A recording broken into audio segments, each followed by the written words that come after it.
Welcome everybody to Starflagmedia Gaming.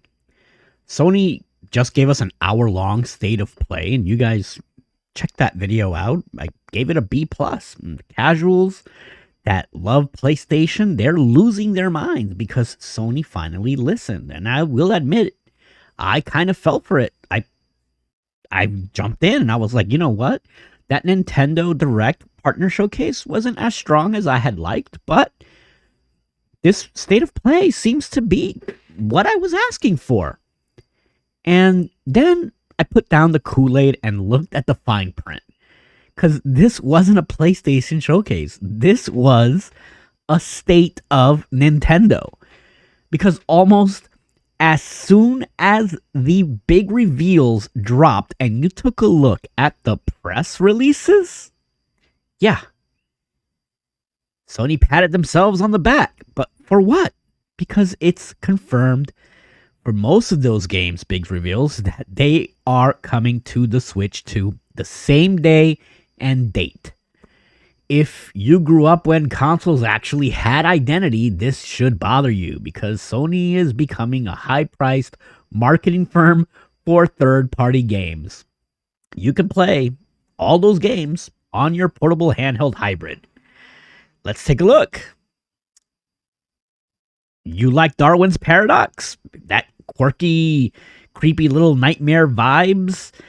Little octopus thing? Yeah, well, that's coming to Switch 2. Reanimal? Switch 2.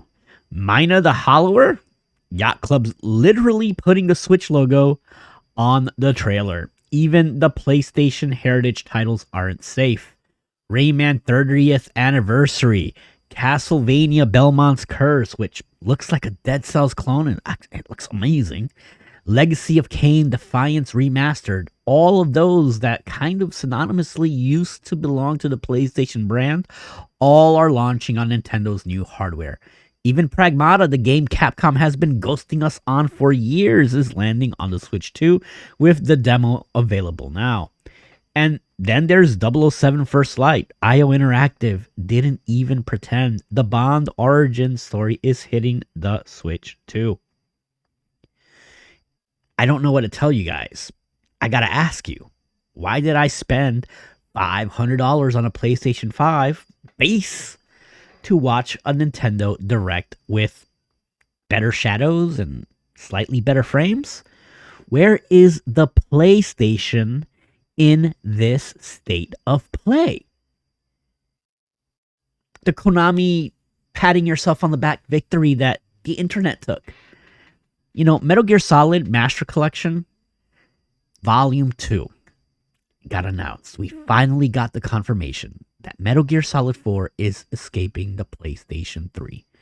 August 27th. This should be a massive Sony win, right? Wrong. Konami is bringing this to everything. You'll be playing Guns of the Patriot on Nintendo handhelds before the year is out. The same goes for Resident Evil Requiem. Leon is back. Raccoon Police Department is back. But the exclusivity, that is dead. Sony spent 20 minutes showing us games that Nintendo is going to sell millions of copies of, while Sony fans argue about teraflops. Now, I can already hear the comments. But Starflagmedia, what about the God of War Trilogy remake? Think about what you actually saw.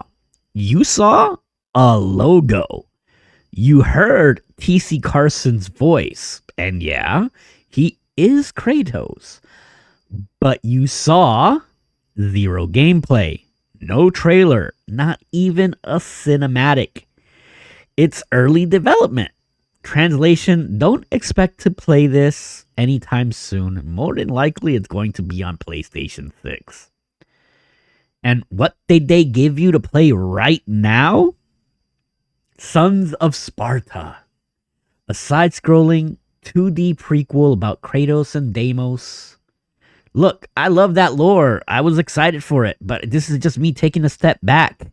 And let's be honest, this looks like a mobile game ported to a console. It's a B-tier peace offering because Sony has nothing else ready for the big screen.